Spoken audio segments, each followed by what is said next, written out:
ಎಲ್ಲರಿಗೂ ವೀರು ಕನ್ನಡ ಯೂಟ್ಯೂಬ್ ಚಾನೆಲ್ಗೆ ಆತ್ಮೀಯವಾದ ಸ್ವಾಗತ. ನಾನು ನಿಮ್ಮ ವೀರು ಕನ್ನಡ ಸರ್.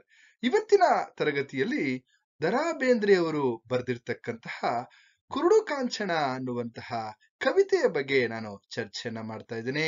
ಅದಕ್ಕಿಂತ ಮುಂಚೆ ಇನ್ನೂ ಕೂಡ ನನ್ನ ಚಾನೆಲ್ ಅನ್ನ ಸಬ್ಸ್ಕ್ರೈಬ್ ಮಾಡ್ಕೊಂಡಿಲ್ಲ ಅಂತಂದ್ರೆ ಸಬ್ಸ್ಕ್ರೈಬ್ ಮಾಡ್ಕೊಳ್ಳಿ ಅಂತ ಹೇಳ್ತಾ, ಹಾಗೇನೆ ಇಲ್ಲಿ ಕುರುಡು ಕಾಂಚನ ಕವಿತೆಯ ಆಶಯದ ವಿಚಾರವನ್ನ ಹೇಳಿ, ಆನಂತರ ಪದ್ಯಗಳನ್ನ ಓದಿ, ಆನಂತರ ನಿಮಗೆ ಅದರ ಭಾವಾರ್ಥವನ್ನ ತಿಳಿಸುವಂತಹ ಒಂದು ಕೆಲಸವನ್ನ ಈ ತರಗತಿಯಲ್ಲಿ ಮಾಡ್ತೇನೆ ಅಂತ ಹೇಳ್ತಾ, ಈಗ ನೇರವಾಗಿ ಕುರುಡು ಕಾಂಚನ ಕವಿತೆಯ ಆಶಯ ಏನ್ ಹೇಳುತ್ತೆ, ಅಥವಾ ಯಾವ ಕಾಲಘಟ್ಟದಲ್ಲಿ ಈ ಒಂದು ಕಾಂಚಾಣದ ಒಂದು ವ್ಯವಸ್ಥೆ, ಅಥವಾ ಈ ಕಾಂಚಾಣ ಜನರನ್ನ ಯಾವ ರೀತಿ, ಅಥವಾ ಶ್ರೀಮಂತ ವರ್ಗದವರನ್ನ ಯಾವ ರೀತಿ ಎಲ್ಲ ಒಂದ್ ಕಡೆ ಅವರ ಹಮ್ಮು ಅಥವಾ ಅವರ ಒಂದು ಅಹಂಕಾರಕ್ಕೆ ಹೇಗೆ ಗುರಿ ಮಾಡಿತ್ತು ಅನ್ನೋದ್ರ ಬಗ್ಗೆ ಎಲ್ಲ ಇವತ್ತಿನ ತರಗತಿಯಲ್ಲಿ ಚರ್ಚೆ ಮಾಡೋಣ. ನೋಡಿ, ಕಾಂಚಾಣ ಅಂತ ಅಂದ್ರೇನೆ ನಮ್ಗೆ ಹಣ ಅಂತಕ್ಕಂತಹ ಒಂದು ಪರಿಕಲ್ಪನೆ ನಮ್ಮಲ್ಲಿ ಇದೆ, ಗೊತ್ತಿದೆ ಎಲ್ರಿಗೂ.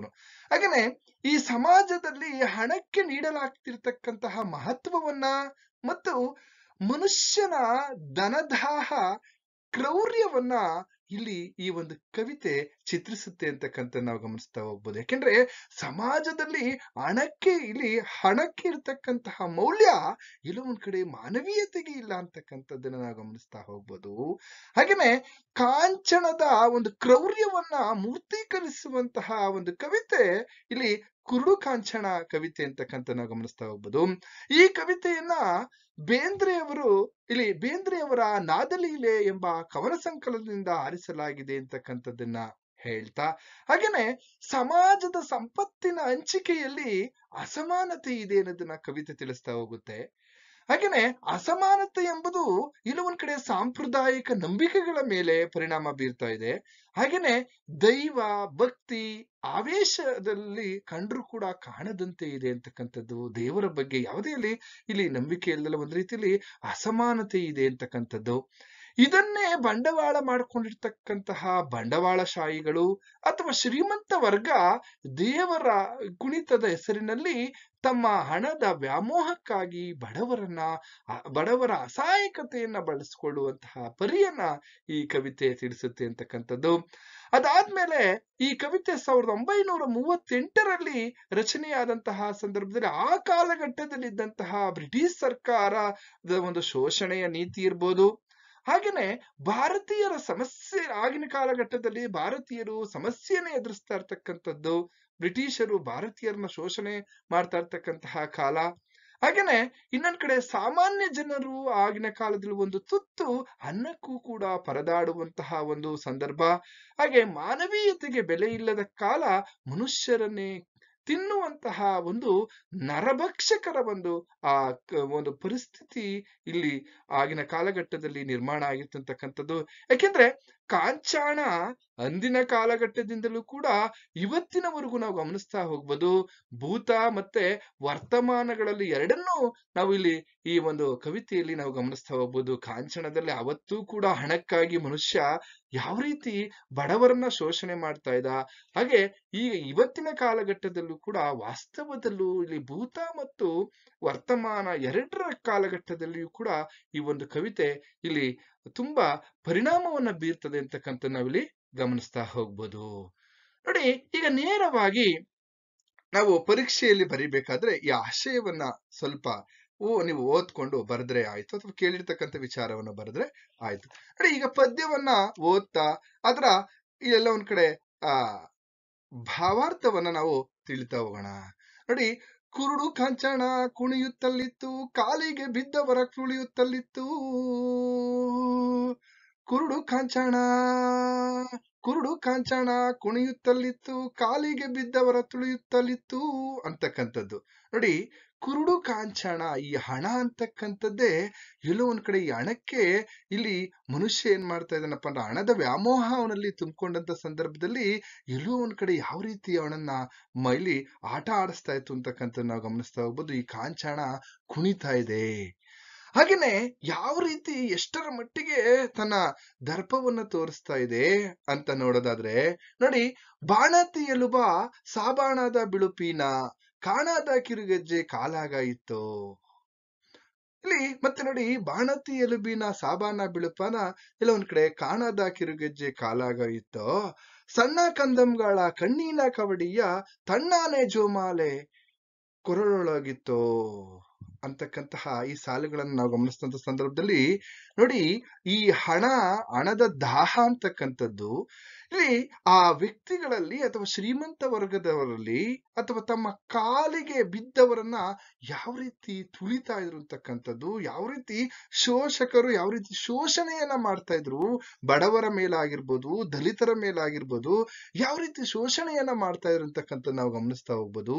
ಹಾಗೇನೆ ಇನ್ನೊಂದ್ ಕಡೆ ಇಲ್ಲಿ ಆ ಬಡವರನ್ನ ದಲಿತರನ್ನ ತುಳಿತಾ ಹಾಗೇನೆ ಇನ್ನೊಬ್ಬರನ್ನ ತುಳಿದು ತಾವು ಮೇಲೆ ಎಲ್ಲ ಒಂದ್ ಕಡೆ ಏರುವಂತಹ ಒಂದು ಪ್ರಯತ್ನವನ್ನ ಮಾಡ್ತಾ ಇತ್ತು ಒಂದು ವರ್ಗ ಅಂತಕ್ಕಂಥ ನಾವು ಗಮನಿಸ್ತಾ ಹೋಗ್ಬೋದು, ಶೋಷಕ ವರ್ಗ. ಇಲ್ಲಿ ಕುರುಡು ಕಾಂಚಾಣ ಎಲ್ಲ ಒಂದ್ ಕಡೆ ನಾವು ಅಮಾನವೀಯತೆಯನ್ನ ಅಥವಾ ಅಮಾನವೀಯ ಶ್ರೀಮಂತರ ಏನ್ ಮಾಡ್ತಾ ಇದ್ರಪ್ಪ ಅಂತಂದ್ರೆ ಮಾನವೀಯತೆಯನ್ನ ಮರೆತು ಅಮಾನವೀಯತೆಯಿಂದ ಅವ್ರು ಏನ್ ಮಾಡ್ತಾ ಇದ್ರಪ್ಪ ಅಂತಂದ್ರೆ ಕಾಲಿಗೆ ಬಿದ್ದವರನ್ನ ಕಣ್ಣಿಲ್ಲದವರಂತೆ ಎಲ್ಲೋ ಒಂದ್ ಕಡೆ ತುಳಿತಾ ಇದ್ರು ಅಂತಕ್ಕಂಥದ್ದು.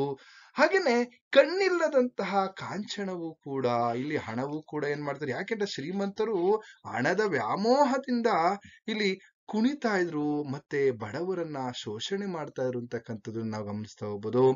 ಹಾಗೇನೆ ನೋಡಿ, ಬಾಣತಿ ಎಲುಬಿನ ಇಲ್ಲಿ ಎಲುಬುಗಳನ್ನೇ ತಮ್ಮ ಕಾಲುಗಳ ಕಿರುಗೆಜ್ಜೆಯಾಗಿ ಕಾಲುಗಳಿಗೆ ಗೆಜ್ಜೆಯಾಗಿ ಮಾಡಿಕೊಂಡು ಹಾಗೇನೆ ಸಣ್ಣ ಮಕ್ಕಳನ್ನ ಅಥವಾ ಸಣ್ಣ ಕಂದಮ್ಗಳನ್ನ ಆ ಕವಡೆಯಂತೆ ಜೋಮಾಲೆಯನ್ನ ಅಂದ್ರೆ ಈ ಕೊರಳಿಗೆ ಹಾರವನ್ನ ಮಾಡ್ಕೊಂಡಿರ್ತಕ್ಕಂಥದ್ದನ್ನ ನಾವು ನೋಡ್ಬೋದು.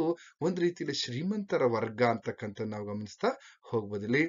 ಹಾಗೇನೆ ಕೊರಳೊಳಗೆ ಹಾಕೊಂಡು ಕುಳಿತಿದ್ದಾರೆ ಈ ಶ್ರೀಮಂತ ವರ್ಗ ಅಥವಾ ಶೋಷಕ ವರ್ಗ ಅಂತಕ್ಕಂಥದ್ದು. ಇವರ ಕುಣಿತ ಅಮಾನವೀಯದ ಒಂದು ಪರಮಾವಧಿಯಂತೆ ಕಾಣಿಸ್ತಾ ಇದೆ. ಹಾಗೇನೆ ಇಲ್ಲಿ ಇರೋ ಒಂದ್ ಕಡೆ ಬಡ ಬಾಣತಿಯರ ಎಲುಬು ಮತ್ತು ಸಣ್ಣ ಕಂದಮ್ಗಳ ಕಣ್ಣುಗಳೇ ಶ್ರೀಮಂತರ ಕೊರಳುಗಳ ಅಥವಾ ಆಭರಣಗಳಾಗಿದೆ ಅಂತಕ್ಕಂಥ ನಾವು ಗಮನಿಸ್ತಾ ಹೋಗ್ಬೋದು. ಹಾಗೇನೆ ಒಂದ್ ಕಡೆ ಶೋಷಣೆಗೆ ಒಳಪಡುತ್ತಿರುವಂತಹ ಬಡವರು, ಮತ್ತೊಂದು ಕಡೆ ಹಣದ ಆರಾಧಕರಾದಂತಹ ಶ್ರೀಮಂತರು. ಆ ಶ್ರೀಮಂತರ ಹೃದಯ ಇಲ್ಲಿ ಎಲ್ಲ ಒಂದ್ ಕಡೆ ಆ ಶ್ರೀಮಂತರು ಏನ್ ಮಾಡಿದಾರಪ್ಪ ಅಂದ್ರೆ ಇಲ್ಲಿ ಹೃದಯಹೀನರಾಗಿ ಅವರು ವರ್ತಿಸ್ತಕ್ಕಂತಹ ವರ್ತನೆಯನ್ನ ಈ ಒಂದು ಕವಿತೆಯಲ್ಲಿ ಹೇಳ್ತಾರೆ ಅಥವಾ ಈ ಒಂದು ಪಾರದಲ್ಲಿ ನಾವು ತಿಳ್ಕೋಬಹುದು ಅಂತಕ್ಕಂಥದ್ದು. ಯಾಕೆಂದ್ರೆ ವಾಸ್ತವತೆಯ ವಿಚಾರವನ್ನ ಇಟ್ಕೊಂಡು ನಾನು ಇಲ್ಲಿ ಹೇಳ್ತಾ ಇದ್ದೀನಿ. ಹಾಗೇನೆ ಇನ್ನೊಂದ್ ಕಡೆ ನಾವು ಮುಂದಿನ ಪದ್ಯದಲ್ಲಿ ಗಮನಿಸೋದಾದ್ರೆ, ಬಡವರ ಒಡಲಿನ ಬಡಬಾನ ನೆಲದಲ್ಲಿ ಒಡಲಿನ ಬಡಬಾನ ನೆಲದಲ್ಲಿ ಸುಡು ಸುಡು ಪಂಜು ಕೈಯೊಳಗಿತ್ತು ಅಂತಕ್ಕಂಥದ್ದು.